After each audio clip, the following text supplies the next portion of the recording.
आज बायका आणि भाकरी व्यवसायाची गोष्ट ऐका मित्रांनो. हे घर आहे पण ते मल्हार भाकरी व्यवसायाचं आहे. मित्रांनो, एका गृहिणीने आपल्या सासवांच्या आशीर्वादानं ठाणे कोपरी येथे सुरू केलाय मल्हार भाकरी घराचा व्यवसाय.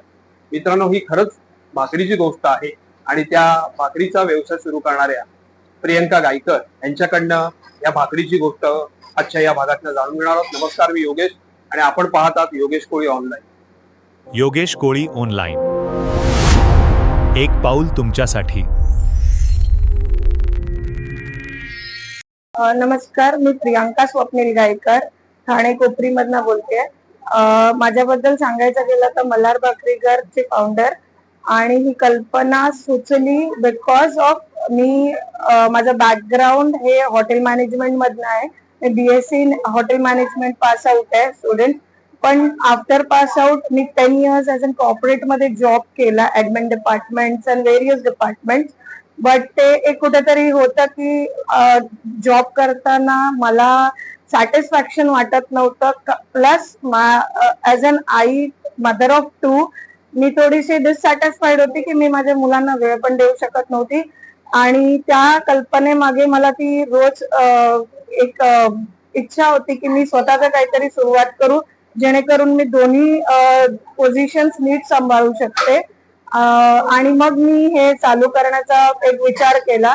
मग कुठला व्यवसाय करावा किंवा काय करावं किंवा कशात यश मिळू शकतं हेही थोडंसं बॅकग्राऊंड मधनं होतं. बिकॉज हॉटेल मॅनेजमेंट केलंय तर फूड इंडस्ट्रीमध्येच काहीतरी करावं ही माझी पहिली हे होती.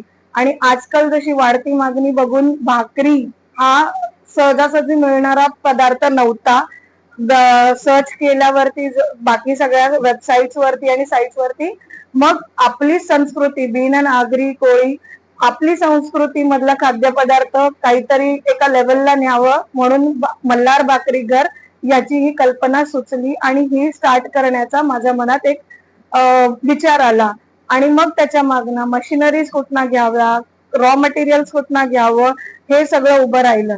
जेव्हा हे सगळं करत होती तेव्हा माणसं किंवा बायका कुठनं आणाव्या, आणि फक्त वुमेन एंटरप्रेनर म्हणून एक वुमनला सपोर्ट करणं, मी लेडीज लोकांना जॉबला इकडे करावं.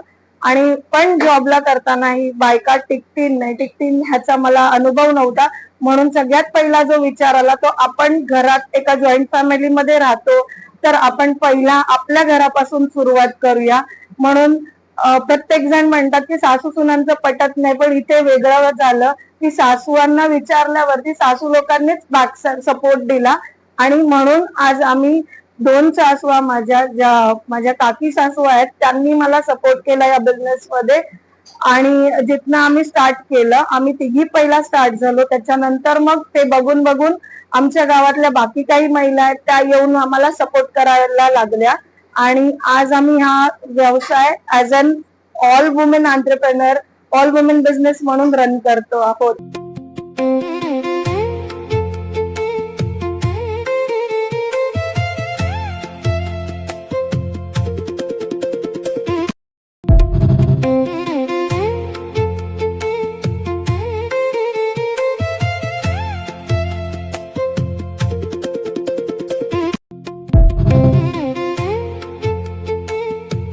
मित्रांनो, प्रत्येकाची गोष्ट वेगळी. कोणाच्या आयुष्यात ऊन येतं तर कोणाच्या सावली. पण कोणाच्या आयुष्यातला प्रवास हा खडतर असतो, तर त्या खडतर प्रवासातनं हरून देखील जिंकण्याकडे एक वाटचाल असते आणि माणूस जिंकतो देखील.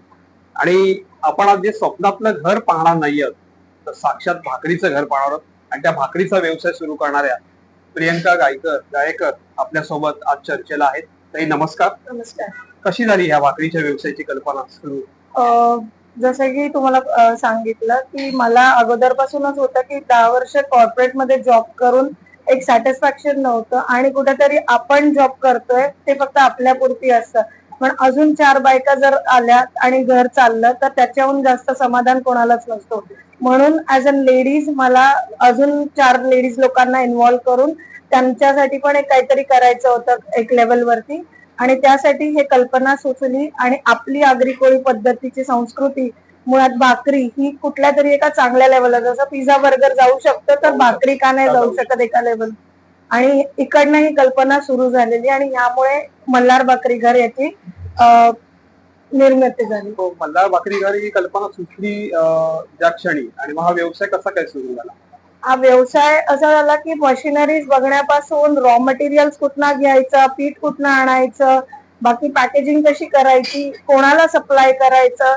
कारण का आज जिथे राहतो तिथे गावात सगळेच जण भाकरी बनवतात, पण जिथे बाहेर सोसायटीज कॉम्प्लेक्स मध्ये भाकऱ्या भेटत नाहीत, या सगळ्या गोष्टीत ना मग आपण त्या लोकांपर्यंत पोहोचावं, जे वर्किंग वुमेन्स आहेत त्या येऊन करण्यामागे तिकडनं ही सगळी सुरुवात झाली. आणि बाकी मग आम्ही सगळ्या मशिनरीज घेतल्या, थोड्या थोड्या करून इन्व्हेस्टमेंट स्टार्ट केली आणि मग एक एक मशिनरीज घ्यायला गेलो तेव्हा कळलं की आपल्याकडे ज्या नॉर्मल एकदम इझिली घरात करू शकतो त्या एका मोठ्या व्यवसायामध्ये रूपांतर झालं. व्यवसाय सुरू करत असताना हे पाठबळ कोणी दिलं तुम्हाला? सगळ्या म्हणतात, पहिला गोष्ट आपली म्हण आहे सासू सुनांचं पटत नाही, पण माझ्या या प्रवासामध्ये माझ्या सासवांनीच मला खंबीरपणे पाठिंबा दिला आणि त्यामुळे आज इकडे उभं राहून बाकी महिलांना पण इन्व्हॉल्व्ह करणं, हे पहिलं घरात ना फ्रेंडली वातावरण होतं आणि जिथनं आम्ही स्टार्ट केलं तर माझ्या 2 सासू आहेत, काकी सासू आहेत, त्यांनी माझा पाठिंबा दिला आणि तिकडनं आम्ही तिघींनी सुरुवात केली या प्रवासाला. तांदळाच्या भाकरी बरोबर मग आणखी कोणत्या भाकऱ्या? आपल्याकडे तांदळाची भाकरी, ज्वारीची भाकरी, नाचणीची भाकरी, बाजरीची भाकरी, या सगळ्या पदार्थ भाकऱ्या भेटतात. आणि मग साधारणतः दिवसभरात किती भाकऱ्या केल्या जातात? नाही म्हटलं तरी 1000 एक भाकऱ्या आपल्या दिवसभरामध्ये होतात. आणि आपले जसे सगळे सण येतात, गटारी आणि बाकी सगळ्या सणांच्या दिवशी, त्या दिवशी तर आमची ऑर्डर जवळपास 1300-1500च्या वरती जातात. ह्या सगळ्या तुमच्या व्यवसायाला जोर देणाऱ्या सहकारी त्यांच्याबद्दल तुम्ही काय सांगा? प्रत्येक जणांची प्रत्येकाची एक एक अडचण आणि बाकी सगळ्या गोष्टींवरती त्यांना बोलवण्यापासून त्यांना सांगण्यापर्यंत की काय आहे, कसं करायचंय, या सगळ्या गोष्टींपासून प्रत्येक जणीची काही ना काहीतरी एक प्रॉब्लेम, आपल्याला आपण कसं काय कोणाला सपोर्ट करू शकतो या व्यवसायामधना हे बघून प्रत्येकाला बोलवण्यापासून झालं. तर ही भाकरीची ऑर्डर घरापर्यंत येते की मार्केटिंग केलं जातं? कसं व्यवसायाचं हे स्वरूप आहे? भाकरीची मार्केटिंग केली गेली. पहिला मार्केटिंग ज्यांनी केली ती आई होती. तिने भाकऱ्यांना एका प्रत्येकाच्या हॉटेल्सला जाऊन विचारणा केली आणि तिथपासून मग प्रत्येक हॉटेल आमच्याशी जोडलं गेलं आणि तिथनं मग एक एक ऑर्डर आम्हाला यायला सुरुवात झाली, जेणेकरून आम्हाला त्याची एक म्हणतात ना एक मॉरल सपोर्ट हाय झाला आमचा.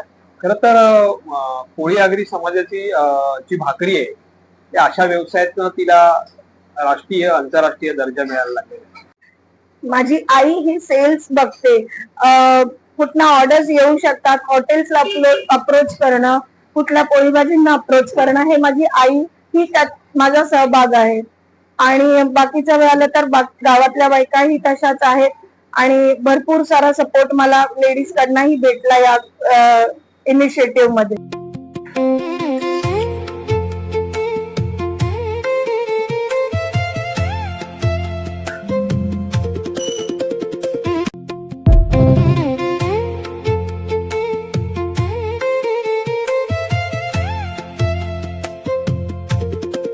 हॉटेलचं अजून मार्केटिंग काय करतात? आपण बाकीच्यांना जे हॉटेल्स मध्ये भेटतात त्या भाकऱ्या तर वेगळ्या सप्लाय होतात. त्याच्या व्यतिरिक्त जर ठाण्यामध्ये असतील लोक, बिकॉज आम्ही ठाण्यात सिच्युएटेड आहोत, ठाण्यातल्या लोकांना आम्ही झोमॅटो वरती अवेलेबल आहोत आणि इतर बाकी पूर्ण मुंबईमध्ये जर सप्लाय करायचं झालं तर आम्ही रॅपिडो थ्रू किंवा पोर्टर थ्रू आम्ही सप्लाय करतो. हॉटेल्सलाही मोठमोठ्या हॉटेल्सलाही वन टाइम ऑर्डर सप्लाय होतात थ्रू पोर्टर. पुढे काय हे भाकरीचा व्यवसाय तर सुरू झालेलाच आहे, परंतु पुढे काय अजून करण्याचा विचार आहे? पुढेही आहे, बिकॉज जसं नाव दिलंय मल्हार आणि त्याच्या पुढचाही व्यवहार म्हणजे जे करायचंय ते आपलीच आगरी पद्धतीचे जेवण किंवा आपली जे नॉर्मल लोकांना नाही भेटत आगरी पद्धतीचा, लोकांना फक्त आगरी पद्धत म्हटल्यावर चिकन आणि मटनच आठवतं. फिश आहे, पण मला सुकी मच्छी ही प्रमोट करायची आहे की आपली कॉम्बोज, जसे बाकीचे कॉम्बोज भेटतात पिझ्झा बरोबर बर्गर, तसे मलाही भाकरी बरोबर कर्दी, जवळा, बोंबील, सुके बोंबील आपले हे कॉम्बोज म्हणून विकायचे आहेत.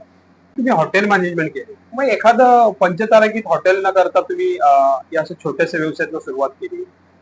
छोट्याशा व्यवसायातनं सुरुवात करण्यातच एक हॉटेलमध्ये 12-12 तास जॉब प्लस घर सांभाळणं फार कठीण होतं आपल्यासारख्या ह्याच्यामध्ये. आणि प्लस एका जॉईंट फॅमिलीमध्ये राहून बाकी आपले सण आणि सगळे साजरे करणं हे देखील खूप मोठी तारांबळ व्हायची माझ्यासारखीला. त्यामुळे मग का नाही आपल्याच इकडनं आपण सगळं काही गोष्टी चालू कराव्या आणि आपणच आपलं याचं मालक राहावं. म्हणजे एखादी ती म्हण असते की तूच आहेस तुझ्या जीवनाचा शिल्पकार, वामनराव पैंचं. तेच मला रोज खंत व्हायचं की तू जर करू शकतेस तर का दुसऱ्याकडे नोकरी करावी आपण. आम्ही आधी सगळ्या जणी हाऊसवाईफ होतो. आम्हाला घर मूल एवढंच माहिती होतं. बट प्रियंका वहिनींनी हा बिझनेस चालू केला. त्याच्यानंतर आम्ही बाहेर निघालो. आम्ही इथे आल्यानंतर आम्हाला थोडे 4 पैसे मिळायला लागले, आमचा रोजगार चालायला लागला आणि त्याच्यानंतर आम्ही इथे सगळे एक फॅमिली सारखे राहायला लागलो. मग आम्हाला स्टार्टिंगला 50 भाकऱ्या पण करताना आम्हाला असं वाटायचं की होणार की नाही होणार, पण आमच्याकडनं व्हायच्या. आणि त्याच्यानंतर आम्ही लिटरली 1500 भाकऱ्यापर्यंत पोहोचलो. आणि आमच्या सगळ्यांच्या एकजुटीने आम्हाला वहिनींनी खूप सपोर्ट केलाय. म्हणजे जी गोष्ट नव्हती जमत ती पण आम्हाला तिने समजावून सगळ्या गोष्टी केलेल्या आहेत. त्याच्यामुळे आम्हाला आता आम्ही माइंड पण डेव्हलप होतं आमचं. का म्हणजे असं घरचं टेन्शन बोला, बाहेरचं टेन्शन, आम्ही सगळं विसरून इथे एक फॅमिली सारखे सगळ्या बायका मिळून काम करतो.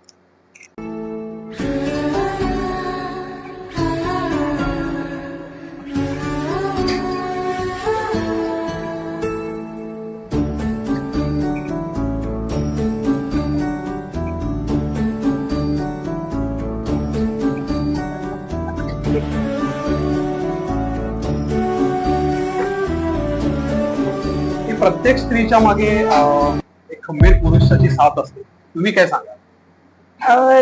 मी वायसी वर्षा तुम्हाला सांगते की प्रत्येक माणसाच्या मागे स्त्रीचा हात असतो, पण माझ्या मागे माझ्या नवऱ्याचा हात होता. बिकॉज तोही हॉटेल इंडस्ट्री मधला आहे. तोही एका नामांकित हॉटेल सप्लाय चेन मध्ये काम करतो. त्याच्या ह्याच्यामुळे मला प्रोत्साहन भेटलं की जिथे तो प्रोडक्शन बघतो, तो मुंबईमध्ये सगळ्या गोष्टी कामामध्ये व्यस्त असतो, तर तो म्हणतो जर एखादी वस्तू चालू करायची तर आपण आपल्या पद्धतीप्रमाणे चालू करूया. आणि म्हणतात ना की त्याचा सपोर्ट फ्रॉम स्क्रॅच. म्हणजे आजही आम्ही जर काय कुठे अडली मी कुठल्या कॉस्टिंग मध्ये किंवा काय कुठल्या पद्धतीचं कॉस्टिंग लावायचं किंवा कसलीही अकाउंट हँडल करणं, तिथे व्यवसाय एवढा वाढत एक्सपांड होतोय तर अकाउंट कोण करणार, मार्केटिंग कोण करेल, बाकी सगळ्या कॉस्टिंग कशा करायच्या, तर तो मला प्रचंड सपोर्ट करतो या सगळ्या गोष्टीत व्यवसायाची चर्चा वेळ मिळतो, वेळ भेटतो. रात्री जेव्हा टाइम असतो घरी येतो तेव्हा दिवसभरातल्या व्यवसायाची चर्चा होते त्या दिवसभरात. आणि एखाद्या दिवशी जेव्हा त्याची ऑफ देखील असेल, त्याही दिवशी जर ऑर्डर असेल, कधी कोणी नसेल आमच्याकडे सप्लाय, तर ते देखील जातात. माझे सासरे देखील जातात, माझा धीर देखील डिलिव्हरीजला जातो इकडे. तेव्हा खऱ्या अर्थानं हे घर पूर्णत्वास येतं असं म्हटलं तर ते वावगं ठरणार. म्हणजे फक्त नवराच नाही तर सासरे, धीर, वडील देखील सगळे डिलिव्हरीजला सपोर्ट करतात आमच्याकडे. आणि मग त्याच्यातच म्हणतात की तयासा वेलू लावला आणि गेला गगनावरी, हे उदाहरण ताईंच्या बाबतीत तंतोतंत जुळतंय. आम्ही प्रियांकाच्या सासू आहात. ही मोठी सासू, मी छोटी सासू. पहिला स्टार्टिंगला तिने सपोर्ट केला, आम्हाला सांगितलं की तुम्ही मला मदत कराल का, मी असं भाकऱ्यांचा व्यवसाय टाकते. तर आम्ही हो बोललो. मग छोट्या ह्याच्यातनं आता आम्ही एवढा मोठा व्यवसाय स्टार्ट केलाय. याचा अभिमान वाटतो की आम्ही प्रियांका गायकरच्या सासू आहोत. असं मित्रांनो, ठाणे कोपरी येथे सुरू झालेला हा भाकरीचा व्यवसाय नव्हे, हे मल्हार भाकरी घर आहे. आणि दररोज या ठिकाणी तब्बल 1000 भाकऱ्यांची ऑर्डर ठाणे शहरामध्ये विविध ठिकाणी पोहोचवली जाते. आपण देखील मल्हार भाकरी सेंटरला घरगुती भाकरी हवी असेल तर ऑर्डर द्या आणि आपल्या या सगळ्या मराठी कोळी अग्री महिलांना प्रोत्साहन द्या. थांबूया इथेच. एक पाऊल तुमच्यासाठी.